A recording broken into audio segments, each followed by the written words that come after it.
Gold has been stretched from managed money net positions for quite a while.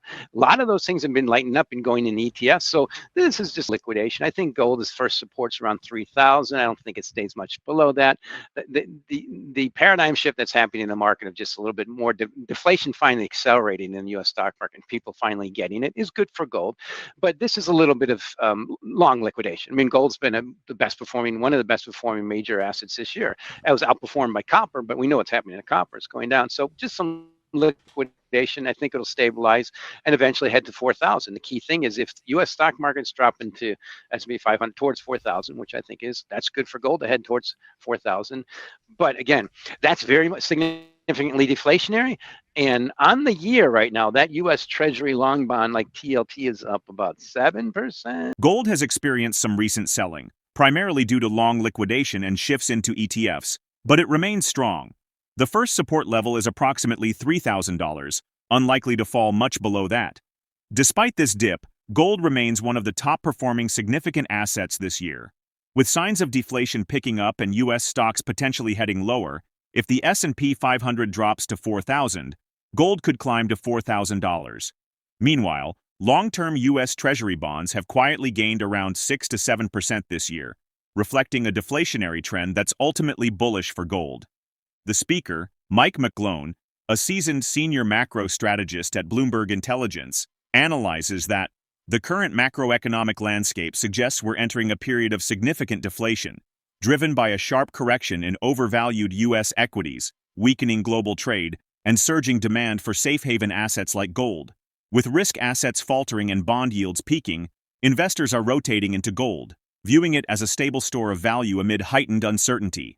Structural shifts such as China's deflationary spiral, global over-reliance on U.S. demand, and geopolitical instability reinforce this move. While short-term rallies may occur in equities or crypto, the long-term trend favors gold and U.S. Treasuries as defensive plays in a resetting global economy. Let's dive into the video for more insights. If you enjoy the content, don't forget to give us a thumbs up and subscribe to our channel for the latest updates. S&P 500 was on a tear, yields were higher, volatility was low. That was always a pressure factor in gold. That's switching.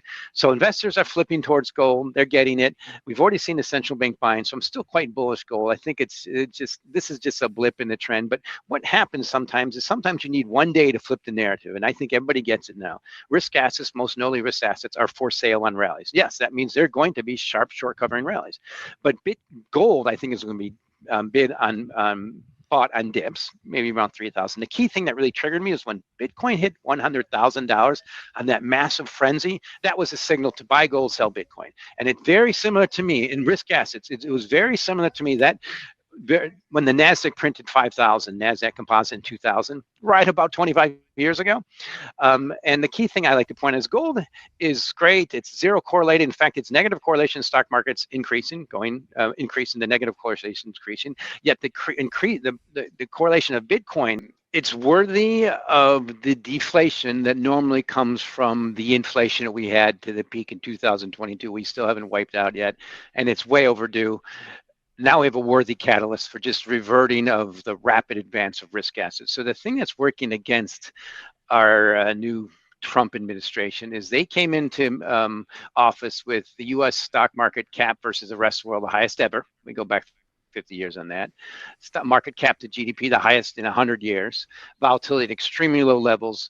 But pre-existing trends in declining yields and declining happening is a worthy catalyst for normal reversion. That's why, to me, I'm still very, very bearish most risk assets and the commodities, with the notable exception of gold.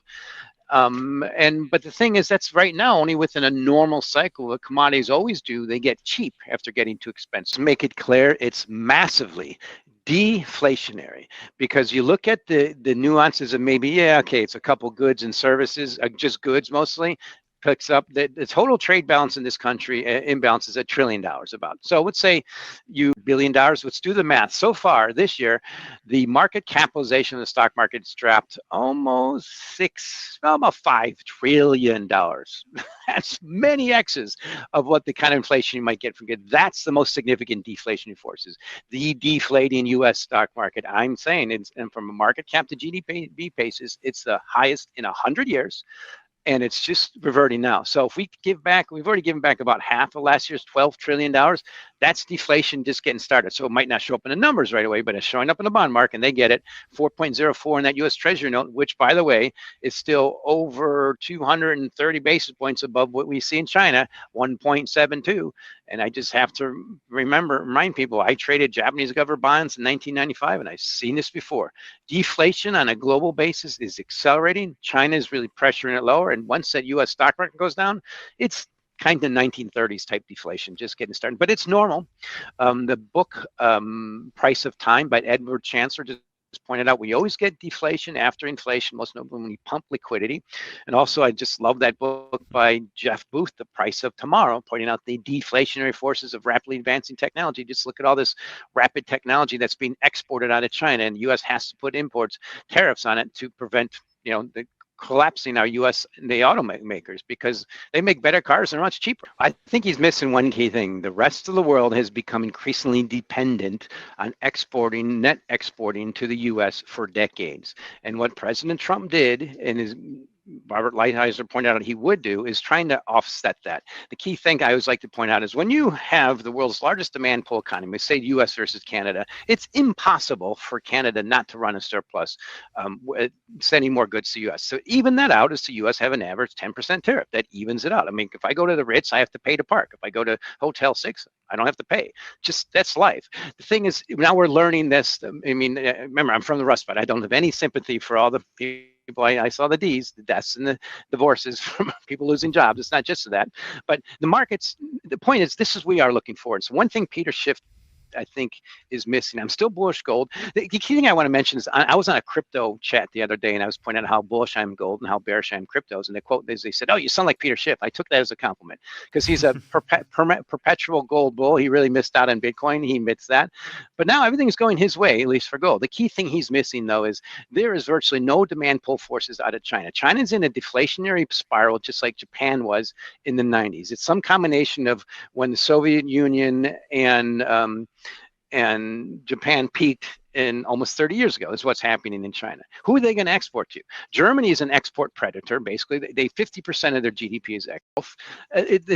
This is a global recession kicking in, and the U.S. is generally going to come out the best. The key thing is U.S. stock market, so expensive. That is where the deflation is really going to come from. The U.S. stock market just reverting, dropping at least a third. I mean, the S&P 500 going from 6,000 back down to 4. It's not a big deal historically. It's where it was a few years ago. Paradigm shift in the world order, and you can see that in the, like I said, I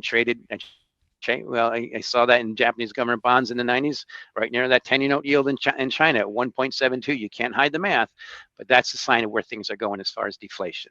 Once we see maybe some demand pull forces, maybe some pickup in inflation in China, good luck. But remember, here's a key thing I'll end with. China is increasingly dependent on increasing fiscal and monetary stimulus just for stability. OPEC has been, and the crude oil market was dependent on OPEC supply cuts just for stability. Those things are going, it's just, we've reached the limits. U.S. Treasury long bonds. So I think gold is cheap versus the U.S. stock market historically, and just starting to break out. I love to look at that gold divided by S&P 500 ratio. It got well below, 0.4 or so, and now it's jumping up to 0.6. It's probably going to go to 1-to-1. It's what it always does. That's ounces of gold divided by S&P 500. But if you compare gold to Treasury bonds, like just taking GLD, the most widely traded gold ETF, divided by TLT, the most widely traded bond, it meets the S&P 500 at 1-to-1. S&P 500 4,000, gold 4,000. Maybe eventually gets there. But we're at the point now where it's stretched above $3,000 an ounce. It needs continued deflationary forces, which is happening from the stock market. Just a little bit hard today. We're hitting some stops like we did in 2008. The key thing is it's so expensive versus bonds. So I think what it's doing is gold is passing some of that deflationary rally risk off appreciation to the U.S. Treasury bond market. And to me, because I've been saying this for almost 2 years, that's probably the next big trade. U.S. Treasury long bonds at 4%, just catching up to where they are in China, below 2%. Silly.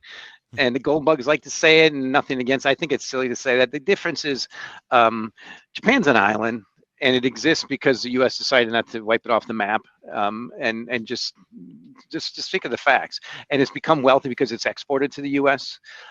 What you see the facts here? Who provides the security? And can China and Japan export to each other? No, good luck. Well, Japan's got a big problem with BYDs and all the EVs coming out of China. So I look at Japan as just been a great example. Like I said, I traded JGBs in the 90s. I saw what happened. And that's what's happening in China. And I think that's the key thing to remember here is there's a natural check and balance in the US. And you'll see that if Trump does, if this whole big experiment, but by the time we get to the midterms, I think the things that'll help Trump get, help his party get, gain, maintain some power, low inflation, very low interest rates in the US, low mortgage rates, very low price of gas. Hopefully the stock market would have been corrected too much. And those are good. The key thing to remember about Japan is it's a lesson I learned. I think an economist wrote about it years ago that if you in the last century, if you want to become wealthy, you cozy up to the US. Now, Japan did that. China's doing the opposite, and they're learning the hard way. As deflationary pressures build and market volatility rises, gold continues to assert itself as a key safe haven asset, supported by macroeconomic instability and investor caution. Mike McGlone's analysis underscores a broader trend, a pivot away from risk-heavy assets toward more historically resilient stores of value like gold and long-term U.S. Treasuries. While short-term fluctuations are inevitable, the structural backdrop favors these defensive positions for the foreseeable future. If deflation intensifies, how might central banks respond, and what would that mean for gold prices? Could a sharp rally in equities or crypto disrupt the current rotation into gold, or is the trend too firmly established? We'd love to know what you think. Drop your thoughts in the comments below. If you found this video helpful, hit the like button and subscribe for more updates. Thanks for being with us on this journey.